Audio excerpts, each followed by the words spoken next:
Shalom and welcome to another in our series of podcasts from Temple Beth Am, a dynamic center for conservative Judaism in Los Angeles.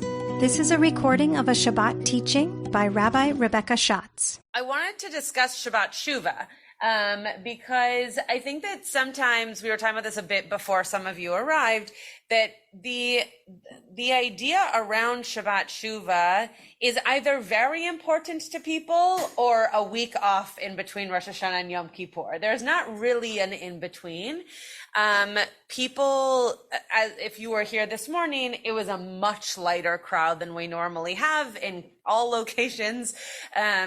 And it's because there's a lot of shul happening right now. But Shabbat Shuva could be a very important Shabbat because it's the first Shabbat of the new year. Of course, Rosh Hashanah this year was Shabbat, so it's maybe the second, I guess you could call it. But it's also the Shabbat before Yom Kippur. So it's kind of this auspicious time. So I want to talk about Shabbat Shuva a bit, but through the lens of the Torah reading that we actually did this morning, not the Torah reading that we just did during Mincha that Marshall read. So my question to you is, what is the first thing we do when Yom Kippur is over? And I'm asking this vaguely because it's different based on what shul you go to. So what is the first thing we do after Yom Kippur is over? Mariv. Wow, I did not expect anyone to say that. I expect people to say sukkah, eat was the other option I was expecting. Mariv. And when we do Mariv, orange juice is the Beth Am answer. When we do Mariv, what is one element of Mariv that you might feel is redundant based on the whole day that we've just had? Almost all of it. Okay. Which one specific part? And Norm, you often lead Mariv, so maybe you can think of what. I've already looked at your materials. So Oh, okay. Don't give it away. Okay. Right. Okay. We actually don't do a repetition. It's only silent, but you're right that it's in the Amidah. So we say Slach Lanu, right? We say in the Mariv Amidah, we do an aspect of atonement. And wouldn't we all think that if we're doing atonement for 26 hours that, we can skip this one moment of atonement in Mariv right after Yom Kippur? So that's what we're going to talk about today. Yeah, of course. So part of what we're going to look at is the fact that there's a lot of repetition in general, right? In Judaism, we actually ask for forgiveness. We go through a mini vidui, a mini atonement every day, right? Twice a day, actually, when we do Shachri Amidah and when we do the Mariv Amidah, we have opportunities to be able to ask for forgiveness and also Mincha, but potentially, not if you're not hearing a chazara. Would you recognize that you're doing it? These are the moments that we would say it out loud, right? So, sorry, I said that backwards. Mariv, you might not recognize that you're doing it because it's only silent. Mincha is where there's a repetition. Sorry, I said that jumbled. So we have multiple times throughout our day to say that we are sorry. And at the end of Yom Kippur, it feels a bit redundant because we will have been doing it, for a lot of the 26 hours. I took this teaching from Rabbi Joel Seltzer, who wrote a drash. This was not a teaching he did. He wrote a drash, and I used the sources to bring it to you as a teaching. But what he says here is it possible, and he's kind of saying this a bit tongue-in-cheek, but is it possible that I committed a sin in the last 30 seconds since the gate closed, and now I'm having to say I'm sorry? Now, the truth is, maybe, right? Depending on who you're sitting next to, or what you're thinking, or the behaviors that you're seeing around you. We're all human. And yeah, it is possible that in the last 30 seconds, in between the last minutes of Ne'ilah to the moment that you say the Mariv Amidah, it is possible that you said something that was not so kind, or something that was a bit too snarky, or that you complained about something that used someone's name in a way that was not respectful, right? So of course the answer is yes, it is possible. Is it likely? Probably probably not. It's probably not super likely in those few moments, especially because most of them are davening, that you will do something that requires you to say sorry. He goes on to say, shouldn't this be my most blameless moment of the entire year? And yet here I am, beating my chest and beseeching God for forgiveness yet again. Right, we go back into the kind of mundane slach lanu that we do every day, multiple times a day, as opposed to the one that we also do on Yom Kippur. So then he takes us into Parshat Ha'azinu. Here in Parshat Ha'azinu, we look at chapter 32, verse 10, and it says, Yimsa'ehu be'eretz midbar. So God found them in the land from the wilderness. Now, what we know about land and wilderness is that land is a place that's designated, right? A place that has, let's call it, structure to it, whereas Midbar does not. Midbar is a bit more unknown, right? Kind of uncategorized. It could be a space that's just kind of in between land and sea, or desert and forest, right? It's not designated in the same kind of way. So God finds them in these in-between spaces. Uvetohu, you know that word from Bereshit. Yalel Yeshimon, Yesovavenhu Yevonenuhu. In an empty, howling waste, right? That's how Ha'azinu is defining it, but in the same kind of vastness that we found it in Bereshit before the creation of the world, God girded them, watched over them, guarded them as the pupil of God's eye. So what is God doing here? Yeah, protecting them, finding them, noticing them, right? God notices us. I just read something, I guess it was yesterday, that Ne'ilah is the moment. This was put out by Hadar. I'm sorry that I don't remember which rabbi, but put out by Hadar, and it was just one sentence. And what the rabbi said was that Ne'ilah is the time that we start to feel God drifting away, right? That's not supposed to be like a bad thing, right? That's not bad on God, right? That's just that on Yom Kippur, we're so connected to the fact that God sees us, God watches over us, God is close to us, that when the gates close on Ne'ilah, that's the moment that we start to kind of become realistic to what our relationship is with God during the rest of the year, which isn't necessarily as close. We have to do things to make us feel like we're bringing God closer. So what Sima was pointing out was that this is a moment that God is noticing the people. God is watching over the people. God's very close, very recognizing exactly what's going on with them. Then a few verses later, verse 18, God knows that the time is going to come where we're going to be led astray. You neglected Sur, the rock, which is another name for God, who begot you, forgot the God who labored to bring you forth. Now, what we know happens next is that the people are led to a land. So this isn't God saying, oh, you've lost connection with me and therefore you don't get any of this, right?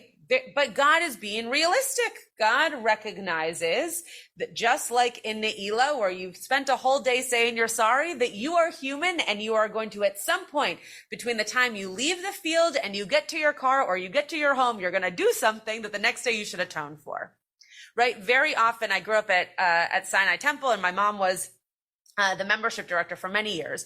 And when she was the membership director, she said, you know that people have not taken Yom, and this is not specific to Sinai. I was just using that as an example of where I grew up. You know that this happens at Beth very much so. You know that people have not taken Yom Kippur seriously if, as soon as they see, in our case, the orange juice on their way out, they're complaining that there wasn't enough, or they didn't get the one they wanted, or they got spilled on, or whatever. Right? There's this idea that our behavior is watched so closely between Rosh Hashanah and Yom Kippur. But as I've seen written quite a few times now, what if we watched our behavior even more closely between Yom Kippur and Rosh Hashanah? Right? Wouldn't that make for a better world? Wouldn't that make this Slach Lanu make much more sense?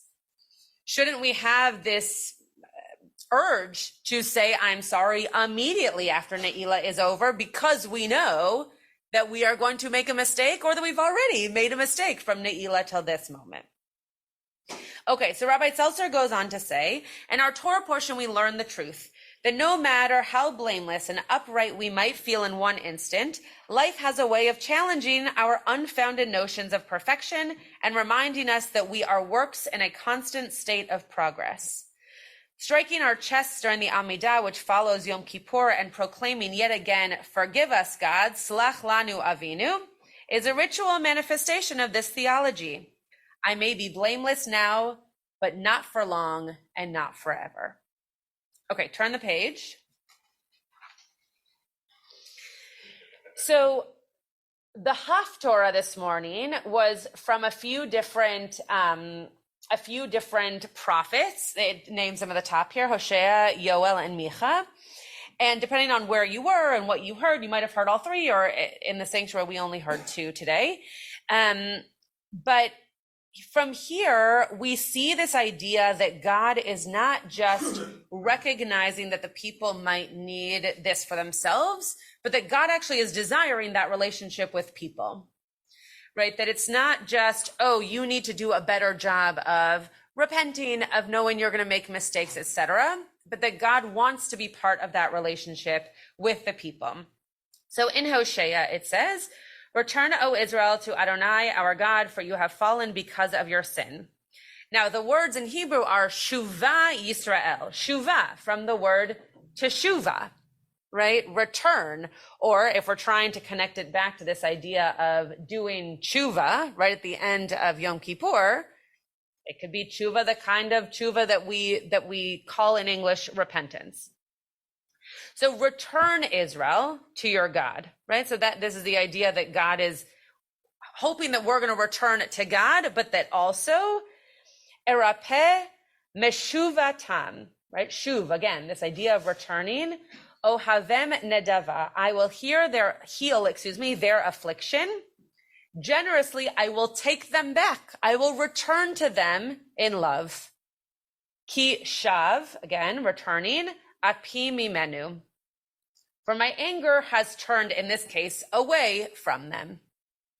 So there's a lot of turning, right? There's a lot of this returning back, needing that repetition. That's why I called this teaching again and again, because Shabbat Shuva, you might think, should actually happen after Yom Kippur, right? That if we're supposed to understand what it means to do tshuva, what it means to return to the version of ourselves or to the people who we need to repair a relationship with, you might think, oh, we need to be reminded of that actually after Yom Kippur, not in between Rosh Hashanah and Yom Kippur. We know we're going to sit in shul for 25 hours. We're going to do it again. Why do I need to be reminded the day before in this year's case? Why not be reminded at the end? What's being said here is that you're always needing to be reminded. We always need to remember that not only is this about our own returning, but that it's about also God wanting us to return, God wanting us to be part of that relationship. So what Rabbi Seltzer says is, like all relationships, this relationship takes work between us and God, requiring maintenance and careful attention to ritual. So here's a commentary on the word shuva, and then we're going to sing a little thing and then we'll close. Ibn Ezra says, Shuva, me'at ad Hashem. Now, if you were just hearing the Hebrew, you might think that that means little by little until God, right? But it could also mean to your name, right? Return little by little to your name. Return little by little to the name of the person that you need to return to repair that relationship with, or get rid of that relationship, right? Dr. Rothblum, not Rabbi, though she could be if she wanted. Dr. Rothblum spoke really beautifully about tshuva not just being to repair something, but to sometimes also be able to say, this is what I need to get rid of in order to repair myself. So being able to return to yourself, to return to God, to return to those people, and that it needs to happen over and over and over again. May we return again and again to the moments that take holy work to be in relationship with God and with others and with ourselves. So I wanted us to finish out this Shabbat Shuva with this next piece. We all just said, Hashivenu Adonai Elecha V'Nashuva Chadesh Yameinu Kekedem. If you're interested in some interpretation on the idea of Chadesh Yameinu Kekedem, you can listen to my sermon from last Yom Kippur. But this idea that, in fact, in order for us to renew our days, we actually have to look back to live those days so that those days can be new, not just that the days ahead of us are also new. But Rabbi Micah Shapiro wrote a beautiful tune for this, as some of you have probably heard us sing, and it's not in the plural, it's in the singular. Because there is something about not only returning to us or having God return to us, but also being able to return to ourselves. And this, for me, though I believe that Rabbi Seltzer's drash was beautiful, this, to me, I believe, is the reason that we do the Amidah with that paragraph at the end of Ne'ilah. Because so much of Yom Kippur, even though we're beating our own chests, so much of Yom Kippur is communal, right? We say Asham nu, Bagad nu. It's all about everybody doing it together. Some people say so that you're not embarrassed by the mistakes you've made. But in that moment of Slach Lanu, though it says Lanu, you're saying it about yourself in a whisper. It's a whispered Amidah. It's just about you, that you're able to now be the one to say sorry. So the words on the bottom that Rabbi Micah Shapiro kind of adapted from Hashivenu are Hashiveni ve'ashuva. Return me and I will return. Chadesh yameinu kekedem. For only then can we make our days of old new. So it goes like this, and if you've heard it, or if you just want to try to sing along, you can. So we're just going to use those last two lines on the bottom. It goes like this: Hashiveni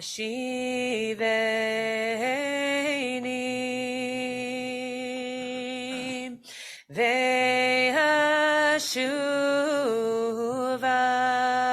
again. Hashiveni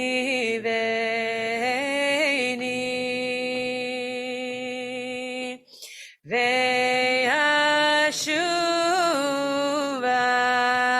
chadesh, chadesh, chadesh yameinu kekedem,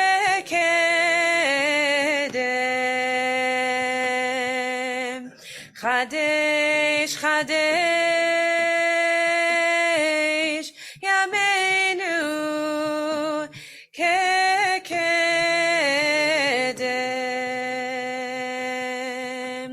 hashiveni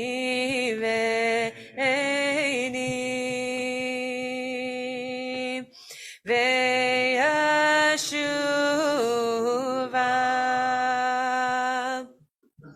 hashiveni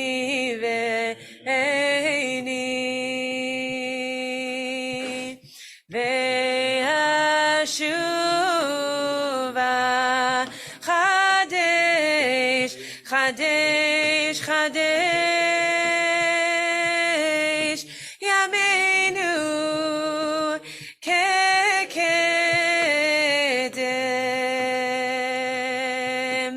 chadesh, chadesh yameinu kekedem.